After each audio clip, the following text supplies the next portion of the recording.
કેશોદમાં ચકચારી બનાવ ઘરકંકાસમાં પતિએ પત્નીની હત્યા કરી હોવાની પ્રાથમિક માહિતી। કેશોદમાં ચકચારીઓ બનાવ બન્યો છે। ઘરકંકાસમાં પતિએ પત્નીની હત્યા કરી હોવાની પ્રાથમિક માહિતી મળી છે। કેશોદમાં પતિ પત્નીના સંબંધને લઈ ચકચારી બનાવ સામે આવ્યો છે। કેશોદના સુમન સોસાયટી વિસ્તારમાં રહેતા દંપતી પૈકી પત્નીની હત્યા કર્યા બાદ પતિએ ટ્રેન નીચે પડતું મૂકી આપઘાત કરી લેતા સમગ્ર પંથકમાં ચકચાર મચી ગઈ।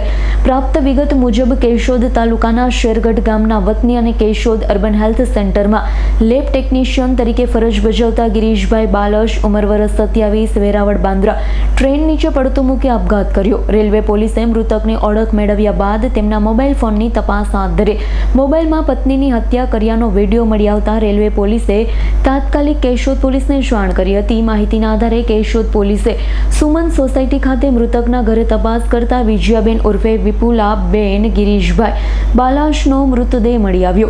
ઘટનાની જાણ થતાં કેશોદ પોલીસ વિભાગના ઇન્ચાર્જ ડીવાયએસપી હિતેશ દાદલિયા, મામલતદાર મહેતા, પીઆઈ ચૌધરી અને પીએસઆઈ વાજા સહિતનો પોલીસ કાફલો ઘટના સ્થળે પહોંચ્યો હતો। વધુ તપાસ હાથ ધરી હતી। પ્રાથમિક તપાસમાં પતિ પત્ની વચ્ચે ચાલતા ઘરકંકાસના કારણે આ ગંભીર બનાવ બન્યો હોવાની માહિતી સામે આવે। જોકે હત્યા પાછળનું ચોક્કસ કારણ અને સમગ્ર ઘટનાક્રમ અંગે પોલીસ દ્વારા વધુ તપાસ કરવામાં આવી રહી છે।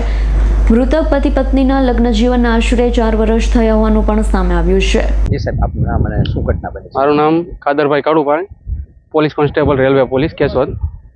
આ ઘટનામાં એવો બનાવ એવો છે કે વેરાવળ તરફથી આવતી અને બાંદ્રા તરફ જતી વેરાવળ બાંદ્રા એક્સપ્રેસ ટ્રેનમાં કેશોદ એરપોર્ટ ફાટક બાદ રેલવેના આઉટર સિગ્નલ બાદ કેશોદ શહેર વિસ્તારમાં કોઈ અજાણ્યો વ્યક્તિ મરણ ગયેલ હોય, કપાઈ ગયેલ હોય, બરાબર, જેની આગળની કાર્યવાહી માટે ડેડ બોડીને લુસાડા સ્ટેશન માસ્ટર ઓફિસમાં મોકલી આપેલ છે। સાહેબ, એની ઘટના સ્થળે કોઈ વસ્તુ મળી આવી?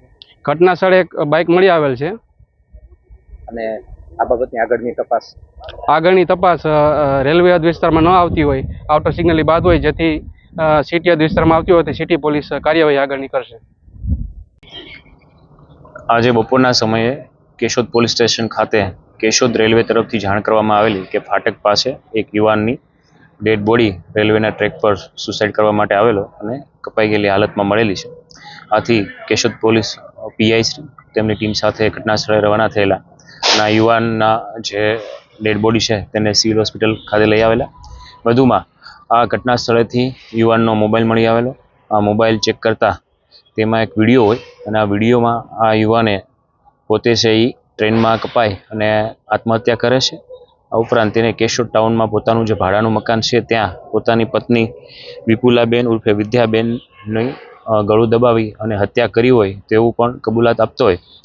આ વિડીયોના આધારે સૌપ્રથમ આ યુવાનની જે ડેડ બોડી છે તેને સિવિલ પહોંચાડ્યા બાદ કેશોદ પીઆઈસી જાતે પોતાની ટીમ સાથે છે કેશોદ ટાઉનમાં આવેલા આ યુવાન ગિરીશભાઈ બાબુભાઈ બાલસ જે ભાડેથી જ્યાં રહે છે તે ઘટના સ્થળે આવતા ઘરનો દરવાજો બહારથી લોક હોય, જે તેમના પરિવારના સભ્યોને સાથે રાખી પંચોની સાથે રાખીને લોક તોડતા ત્યાં ઘરની અંદરની સાઈડ વિપુલાબેન ઉર્ફે વિદ્યાબેનની છે મૃતદેહ મળી આવેલો અને જે સ્ટ્રેંગ્યુલેશન એટલે કે ગળું દબાવી અને હત્યા કરી હોવાનું હાલ પ્રાથમિક રીતે છે એ જણાઈ આવેલું છે। મામલતદારશ્રીની હાજરીમાં પોલીસ દ્વારા અત્યારે ઇન્ક્વેસ્ટ પંચનામું હાથ ધરવામાં આવેલું છે। આ મૃતક યુવાન ગિરીશભાઈ જે વિડીયોમાં હકીકત જણાવે તે પતિ પત્ની વચ્ચે કંકાસ હોવાની હાલ હકીકત વિડીયોમાં દર્શાવેલી હોય। વધુમાં યુવાન છે એ અર્બન હેલ્થ સેન્ટરમાં કરાર આધારિત લેબ ટેકનિશિયન તરીકે છે ફરજ બજાવતો હતો અને આ દુઃખદ બનાવ છે પતિ પત્નીના ઝઘડાને લીધે પહેલાં પોતાની પત્નીની હત્યા કર્યા બાદ પોતે છે એ ટ્રેનની વચ્ચે કપાઈ અને આત્મહત્યા કરેલું હાલ જણાવેલ છે। અગાઉ કંઈ પોલીસમાં કંઈ ફરિયાદ આવેલી હતી? અગાઉ કેશોદ પોલીસમાં છે એ આ જે મૃતક મહિલા છે તેમને જાણ કરેલી હતી, ડીઓ આવેલ હતો, તેના કામે આ બંનેને પોલીસ સ્ટેશન બોલાવતા પતિ પત્ની વચ્ચેની મેટર હોવાથી બંનેએ ત્યાં સમાધાન કરી લીધેલું અને કોઈ ફરિયાદ નહીં કરવાની હકીકત જણાવેલી। ત્યારબાદ ફરી છે એ છેલ્લા 6 મહિનાથી છે આ બંને વચ્ચે ઝઘડા થતા હોય એટલે આ કંટાળીને આ પગલું ભર્યું હોય તેવું હાલ પ્રાથમિક રીતે જણાવેલ છે। રાવલિયા મધુનો રિપોર્ટ, S9 ન્યૂઝ, જૂનાગઢ। અમારી તમામ માહિતીથી અપડેટ રહેવા માટે જોડાયેલા રહો S9 ન્યૂઝ સાથે।